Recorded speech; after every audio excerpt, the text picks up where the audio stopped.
And again, I welcome the opportunity. I want to thank Sinn Féin for bringing this PMB, because it allows us a little more time today than I had last week to maybe go back on some of the topics, and I think that's very important.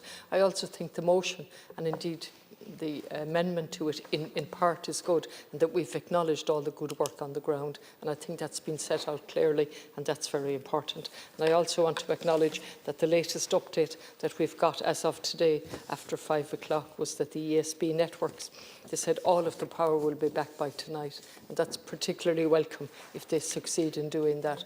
Mar tugann mise ó cathair na Gaillimhe agus an cathair sin agus an conde hí sé híos ó híomh na Stoirm seo, hí sé búilte go donna agus daoine gan cuacht go GNU agus seo an tríú lá tar éis na Stoirme.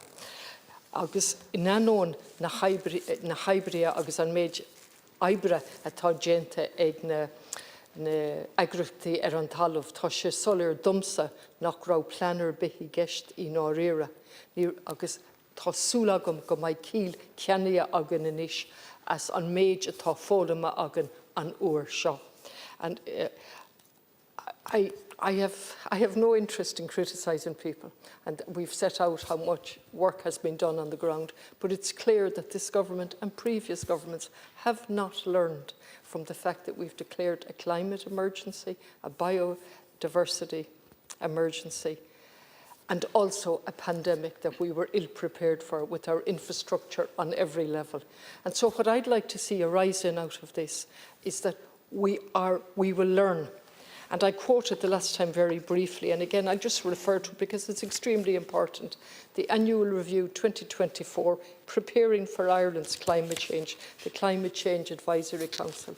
And it identifies, makes observations, and very helpfully identifies the gaps and makes recommendations.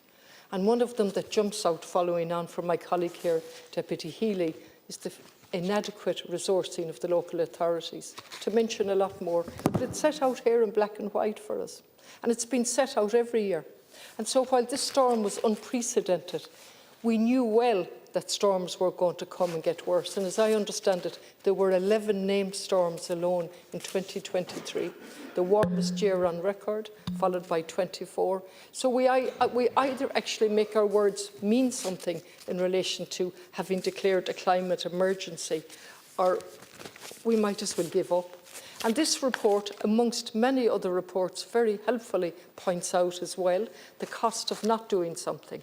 So we're now looking at the cost of this, and I have headlines here from the City Council in Galway, and they're talking about 15 million to address some of the damage done. And the city was badly affected, but the county was much worse. And that's a very conservative estimate, and I understand, Minister, they've written to yourself in relation to this. So now we have a local authority that's struggling full-time in relation to not having enough funding, both the city and the county. And they regularly tell us, only 2 weeks ago they told us they're the worst funded local authority in the country. And now they're struggling in relation to this and appealing to the government.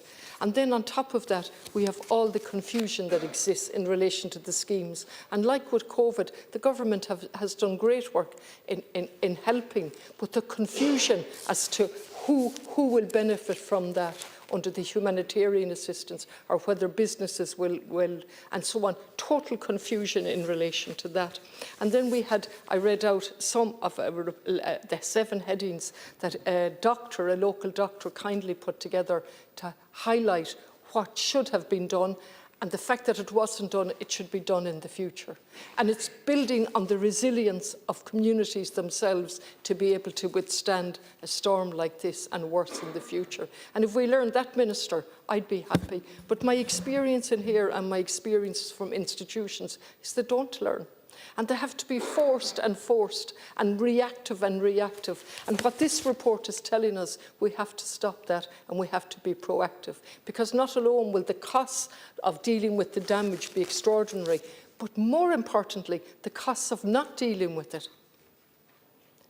And I understand that research has been done between the Climate Advisory Council and the ESRI in relation to that, the economic costs of not dealing with climate change. in addition to funding local authorities as one of the gaps, they also highlight that we need urgently a national coastal strategy. There isn't a sign of it. There was a scoping exercise, but no national coastal strategy has been rolled out in relation to erosion, in relation to the sea level rising. And then another thing that's come up for me today, and it's very significant for me in terms of wind energy and renewables, and the plan to build extraordinary high Muilche Guiha off the coast of Carna. The plan that's there, and I'm taking this opportunity to say that that plan to put over 30 windmills, 7 times higher, I think, I'll have to be corrected on that, on the Eiffel Tower. And that's gone before Bord Pleanála, and there's no hard copy available for the local people to examine or look at that. And I say that as someone that's committed to renewable energy. But if we want the people to come on board and the community, then to have such a big scheme as this going to Bord Pleanála with no hard copy. And why I mention that in particular is because I have a letter here in relation to an existing wind turbine project that's been there for over 20 years. And during the storm, the wind turbine was knocked to the ground. The photos are quite dramatic. And the nearest house was 300 metres. The road is only 10 metres. And this is a wind turbine project that's up and running for over 20 years. These concerned residents have written to the Health and Safety Authority and anyone else they can to draw attention to the fact that there's no clarity at all on how long a wind turbine, the life cycle of it, about the recycling of it, about the dangers, who monitors it. And the other project that I'm referring to is off the coast of Carna, very off the coast. Is misleading because it's very near to the coast, and that's where we recorded the highest winds during this storm of 184 kilometres. And so on. And the figures are all set out. So what I would hope in using this time that Sinn Féin has provided is that we would keep the pressure on to get proactive plans in relation to making our communities resilient and having a plan that puts the vulnerable first. There was absolutely no indication of that. A communication system that's not fit for purpose, where people couldn't even make emergency phone calls. And we had that from everybody, from the GPs on the ground to the ordinary people who couldn't have the dialysis.